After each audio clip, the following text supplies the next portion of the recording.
Welcome to Pro Tips. Please like, share and subscribe. आएंगे, लेकिन इस समय एशियन पेंट आपकी स्क्रीन पर लेकर आते हैं। जैसे जैसे हम हेडलाइन पढ़ रहे थे, एशियन पेंट के कुछ और नंबर्स आ रहे थे और ये तिमाही अच्छी साबित हुई है। रेवेन्यू के आधार पर 18% तक का इजाफा देखने को मिला है। 7,893 करोड़ का रेवेन्यू कंपनी ने पोस्ट किया है।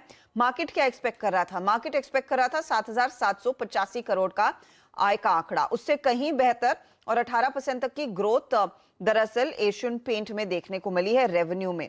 प्रॉफिटेबिलिटी के आधार पर आधे % तक का इजाफा देखने को मिला है। प्रॉफिट 874 करोड़ पर आ गया है। एशियन पेंट का निफ्टी की कंपनी है, तो प्लीज डेटा भी स्क्रीन पर लेकर आइएगा नंबर्स का। प्रोड्यूसर साहब, मार्जिन आए हैं करीब करीब 18.3% पर। ये स्टेबल मार्जिन से एक्सपेक्टेशन 18% के आसपास का था। जो सरप्राइज है ना, और जिस वजह से स्टॉक तेजी दिखा रहा है, तो रेवेन्यू के फ्रंट पर तेजी आई है, लेकिन जो डेकोरेटिव सेगमेंट है, यानी कि वो पेंट जो हम अपने घरों में दफ्तरों में लगाते हैं, उसमें वॉल्यूम ग्रोथ 8% की है।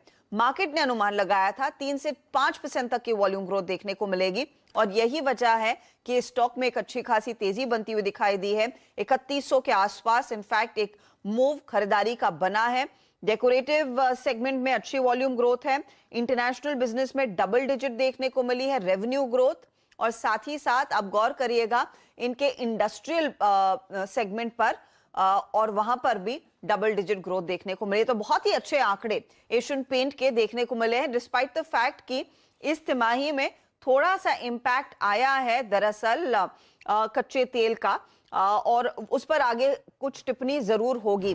लेकिन हमारे साथ गाबा साहब हैं, बहेती साहब हैं, उनसे एक वेरी क्विक व्यू वीरू एशियन पेंट पर ले लेते हैं, इससे पहले कि स्टॉक हाथ से निकल जाए, क्योंकि नतीजे आने के बाद स्टॉक में एक तरफा तेजी हो चुकी है। चौथी तिमाही थी, इबिट्टा लेवल पर 9.5% तक का इजाफा बनता दिखाई दिया है।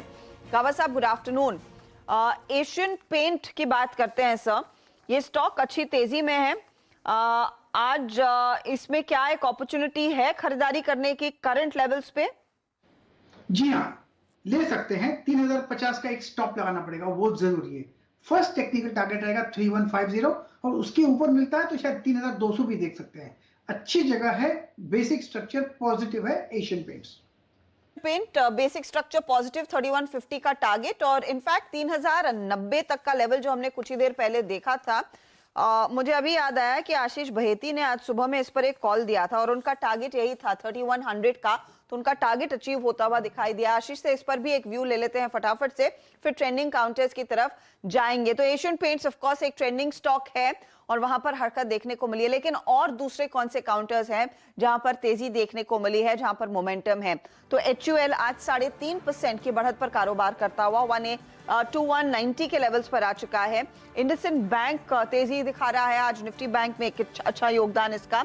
JNFC सुबह से ही मजबूत 826 पर 9% ऊपर, अच्छे नंबर्स। और सीमेंस में हमने देखा आज चार्ट का चमत्कार में ये स्टॉक चुना गया था, 2.5% तक की तेजी देखने को मिली, और ये F&O सुपरस्टार साबित हुआ है ओपनिंग ट्रेड पर। इनफैक्ट हम आपके लिए चार्ट का चमत्कार लेकर आएंगे अगले कुछ 15 मिनटों में, और साथ ही साथ एक सस्ता ऑप्शन भी दोपहर के लिए आइडेंटिफाई करेंगे। लेकिन गिरने वाले काउंटर्स जो ट्रेंड कर रहे हैं वो अब आपकी स्क्रीन पर। टाटा स्टील पिटा है 6% नीचे, कोल इंडिया 6% नीचे, ONGC क्योंकि कच्चे तेल में गहरा क्रैक